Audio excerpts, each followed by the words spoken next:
Good morning, football fans, and welcome to State of the Beavers. Wipe your eyes because we have a good one today. This is your weekly look at Oregon State football, where momentum shifts, pressure builds, and every result leaves a mark on the season. I'm Brian, the brains behind the podcast. My hosts John and Stacy will be giving you the weekly breakdown, where upsets happen, expectations change, and no two Saturdays ever look the same. Now let's get into it. Fade in, fan talk, logo on the screen, yeah, we back in the bar, yeah. Kickoff on a Thursday, headphones hallway, walking to class. Talking about rankings and run game, who hitting harder, who missing gaps. Yeah. State of the Beavers, we break it down from the first down snap to the final crowd sound.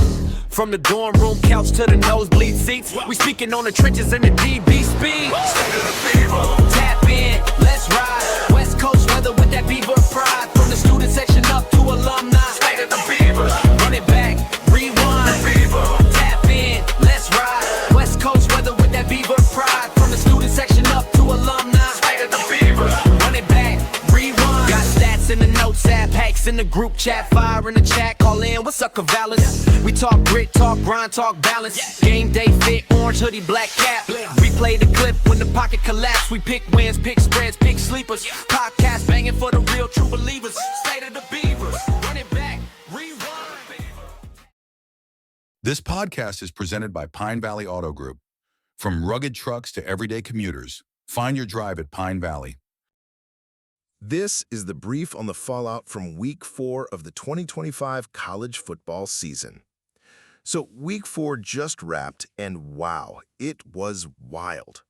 We saw some absolutely massive upsets, the polls got a major shakeup, and it's giving us a much clearer picture of who's a real Heisman contender and who's falling out of that top 25.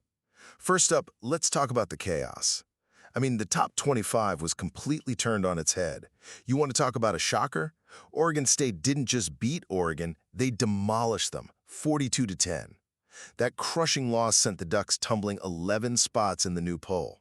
And it wasn't just them. Nebraska also pulled off a huge upset against Michigan, 33-30. It just goes to show nobody was safe this week. Second, with all that upheaval, you know some teams had to step up, right? Teams like USC and LSU really capitalized, each jumping up at least 3 spots. And hey, we've got some new faces in the mix. Both SMU and Colorado earned their first rankings of the season after some really impressive wins. They're looking legit. And finally, that Heisman watch list is definitely heating up. 2 quarterbacks made some huge statements. You've got Arch Manning at Texas, who just looked unstoppable against Sam Houston. We're talking 337 yards and 4 touchdowns. Then there's Clemson's Cade Klubnik, who made his own case, throwing for 348 yards and 4 total scores to beat Syracuse.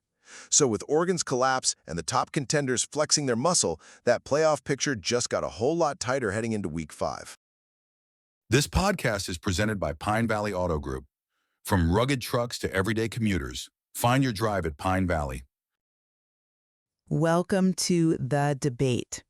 Oregon State, under their first-year head coach Caleb Ward, who people are already calling the architect, has really shocked a lot of people with a 4-0 start. And that start culminated in a dominant 42-10 victory over their rival Oregon in Week 4.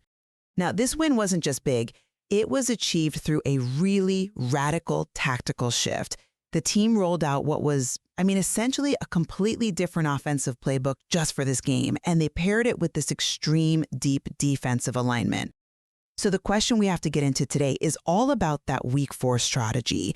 Was this overwhelming tactical shift the ideal fulfillment of Ward's mandate to modernize and compete, a sustainable recalibration? Or was it just the high-risk, non-repeatable anomaly that might be masking some deeper instabilities? I'm going to argue that this aggressive adaptability is precisely the competitive edge he was hired to bring. And I'm coming at this from a much more structural perspective. While the 42-10 outcome against a ranked rival is, it's a phenomenal result. You have to acknowledge the success. The methodologies used in Week 4 raises some really profound concerns for me about the long-term health of the program. Relying on such extreme game-specific variants, a full playbook swap, safeties playing in nearly unheard of 25 yards off the line of scrimmage. That is just not a model for structural improvement or for consistent player development. So I believe this was an isolated moment of, tactical brilliance. But if this is the only way Ward can win like this, then the program is, I think, fundamentally fragile. Look, Ward's mandate, coming into a program that was pretty much stuck in neutral, was ruthlessly focused. The AD basically said, you need to beat them on Saturdays. And week 4 is the empirical proof that his film room grinders approach works, especially when you're facing objectively superior talent like Oregon. We're not talking about a squeaker here. We're talking about a 32-point demolition. I mean, just look at the numbers for the day. Oregon State posted 265 rushing yards, averaging an astounding 8.5 yards per rush. You had Anthony Hankerson going for 168 yards at almost 10 yards a pop with 2 touchdowns. And crucially, the team committed 0 turnovers, 0 penalties. This strategic decision to use a run-dominant, hyper-specific playbook is exactly the competitive edge the program was looking for to overcome the predictable play calling that plagued them before. This wasn't luck. This was just superior strategic preparation. Okay, I appreciate the 0 penalty, 0 turnover stats. I do. That speaks to excellent discipline, but I just cannot agree that this represents a stable structural improvement. The strategic profile in week 4 seems inherently fragile to me, and honestly, contrary to the directive of stabilize the program. Ward was hired as a modern offensive mind, right? Yet the week 4 offense was, for all intents and purposes, one-dimensional. They attempted only 9 passes the entire game, just 9. For 74 yards. While it was effective this week, this suggests that Ward and his staff fundamentally lacked faith in their base offensive system, the very system they're supposed to be building around QB Milk Murphy when facing top competition. This tactical retreat, combined with the fact that the victory was so heavily influenced by opportunistic defense, 2 crucial fumble returns for touchdowns, that tells me this success relies on high-variance plays and extreme tactical shifts that are, well, frankly, impossible to repeat reliably over a full season. All right, let's start with the offense, which you're calling a tactical retreat. You're questioning the identity of this modern offense because the playbook shifts. But I think Ward's genius lies in that very variability. His main mandate was to win with less, to show that his schemes allowed his offenses to perform above their talent level. In a 42-10 margin, that is the definition of performing above your talent level.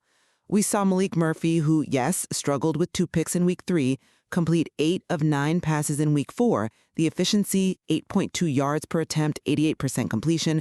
That shows surgical precision, not a lack of faith. They ran the ball, and they ran it relentlessly because the run was mathematically dominant at 8.5 yards per carry. This isn't abandoning a foundation, and it's the ultimate modern adjustment. You use your personnel, especially Hankerson, perfectly to exploit the specific weaknesses you see on film. I disagree fundamentally on what that efficiency means. Respectfully, extreme efficiency on 9 throws doesn't build a passing identity. It doesn't. It doesn't develop a young quarterback for the rigors of a career. It's a calculated act of minimizing risk, period. If your baseline against a ranked opponent requires you to abandon the passing game, reducing your QB to a game manager on only 9 plays, what happens next week? What happens when a defense like, say, Duke or Minnesota forces Oregon State to throw 25 times to win? The decision to limit Murphy so severely, especially after his week 3 turnover issues, it suggests a staff that has no foundational offensive system they trust enough to carry them through a crisis. We're not asking for philosophical purity here. We are asking for foundational consistency so players can actually master a system, not 3 different ones by mid-season. That adaptability is the foundation. I think you're defining consistency way too rigidly. Consistency under Ward means consistently putting the team in the best position to win, regardless of the scheme. His history shows his offenses always outperform their recruiting rankings. The ability to pivot entirely from a pretty balanced look in week 3, where they threw it 25 times, to a hyper-run focus in week 4 is the pinnacle of coaching strategy. Ward identified Oregon's specific defensive liabilities, their edge contain, their linebackers run fits, and he just exploited it mercilessly. He minimized Murphy's exposure to risk, which led to 0 offensive turnovers and protected the win. That immediate relevance fulfills the primary mandate. But this level of variance, it introduces massive hidden costs. Think about practice time. If you're installing a completely different offensive playbook every single week, where does the team spend its precious hours? It's spent learning the surface level of a new scheme, not honing fundamentals, not developing the muscle memory you need for fourth-quarter execution. It fractures the continuity you need for long-term development. And frankly, it creates a ceiling on Murphy's growth. If he's only throwing 9 times in your biggest win of the year, how does he gain the reps and confidence to win ugly, complex games later on, where you have to score 30 or 40 points through the air? The success of Week 4 protects the present, but it potentially mortgages the future health of the quarterback position. I see the concern about practice time, but I think that assumes Ward's staff is teaching these complex, entirely different concepts from scratch. It's probably more likely they're using existing core concepts, but just packaging them in radically different formations and personnel groupings to specifically attack Oregon. The execution 0 penalties, 0 turnovers, that argues against a chaotic, poorly practiced unit. They were crisp. That points to a sophisticated understanding of how to isolate key guys, like Hankerson, in winning situations without overburdening the quarterback. The architect is building a program that wins now, and his players have clearly bought in. Okay, let's pivot to the defense, because this is where the fragility of the whole strategy really shows. You praise the deep zone coverage, safeties playing 25 yards off, the middle linebacker 10 to 15 yards off, as a calculated risk. I agree it was calculated, but the numbers suggest it was highly brittle.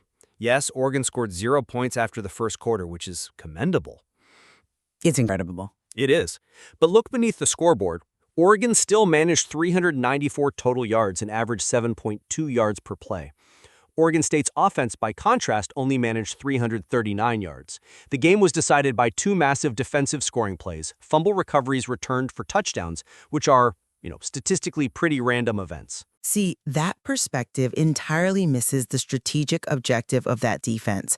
Ward calculated that Oregon's strengths were in generating big chunk plays, so his deep shell was purpose-built to eliminate the big play entirely. By forcing Oregon QB Dante Moore to dink and dunk and take all those intermediate routes, Ward forced them into longer drives where mistakes are more likely to happen. And the strategy worked perfectly.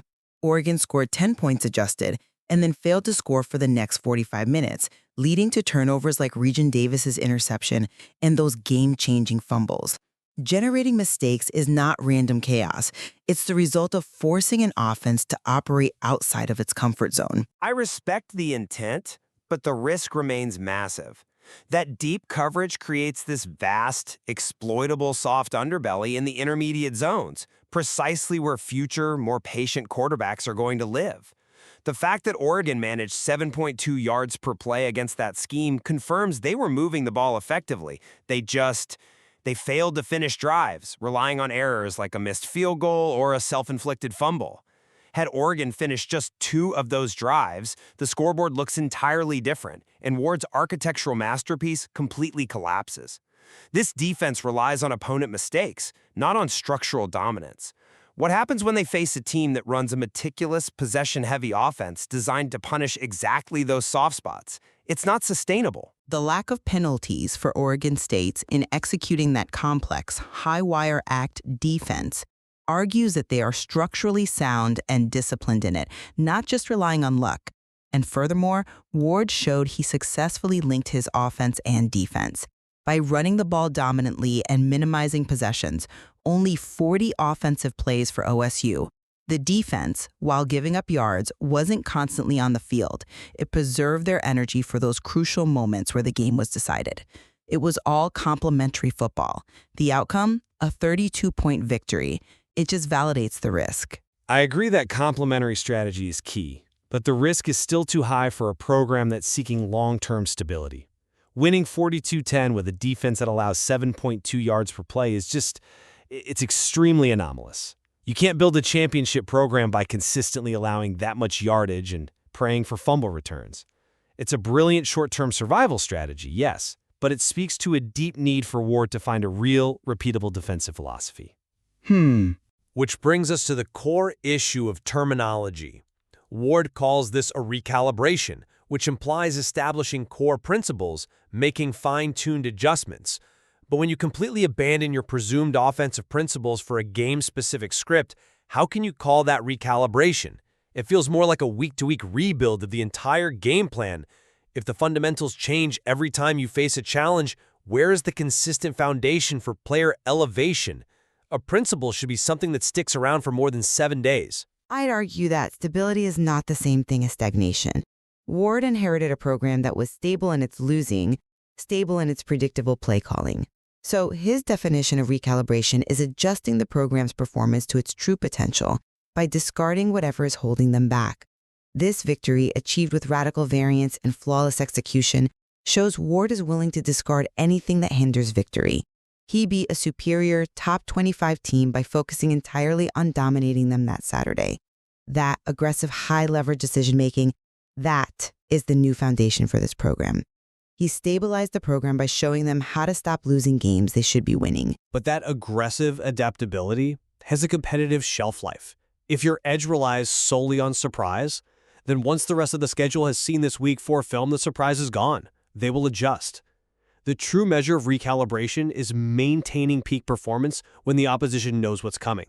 If Ward has to roll out a third or fourth entirely new offensive scheme to stay competitive, then the players are just learning quick fixes, not developing deep, transferable skills. But that assumes Ward isn't constantly innovating. His coaching history suggests that the consistency is the innovation. He forces opposing coaches to spend their valuable practice time preparing for 4 or 5 different philosophical approaches, not just one predictable one. That 42-10 win acts as a threat.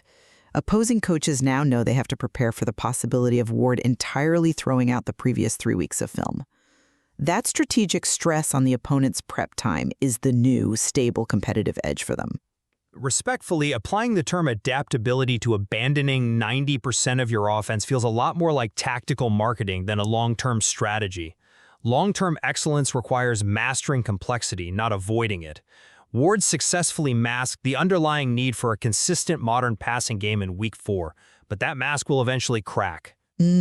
So, for me, the Week 4 triumph over Oregon was an undeniable masterpiece of tactical achievement.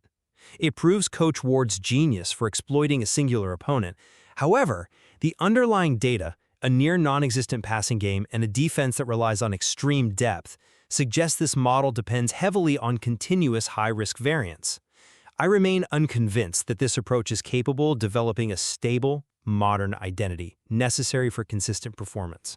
And I disagree with the characterization of this as shallow.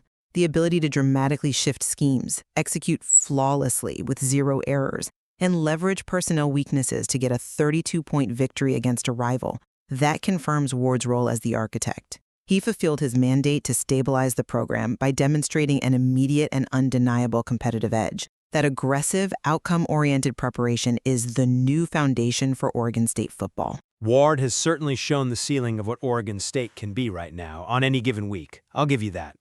Indeed. The material clearly shows a program capable of sudden, immense success driven by coaching ingenuity. The essential question, which I think is going to follow this team all season, remains whether that success is born of deep, repeatable roots, or just brilliant but fragile tactical adaptation.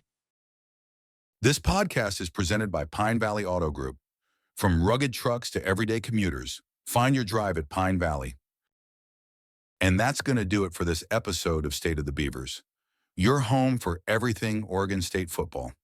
If you liked what you heard, make sure to subscribe, rate, and leave a review wherever you get your podcasts. We'll be back breaking down the next matchup, the biggest storylines, and what it all means for Beaver Nation. Until next time, for everyone here at State of the Beavers, go Beavs. Fan talk, logo on the screen, yeah, we back in the bar. Yeah. Kickoff on a Thursday, headphones hallway, walking to class. Talking about rankings and run game, who hitting harder, who missing gaps. Yeah. State of the Beavers, we break it down from the first down snap to the final crowd sound. From the dorm room couch to the nosebleed seats, we speaking on the trenches and the DB speed. State of the Beavers.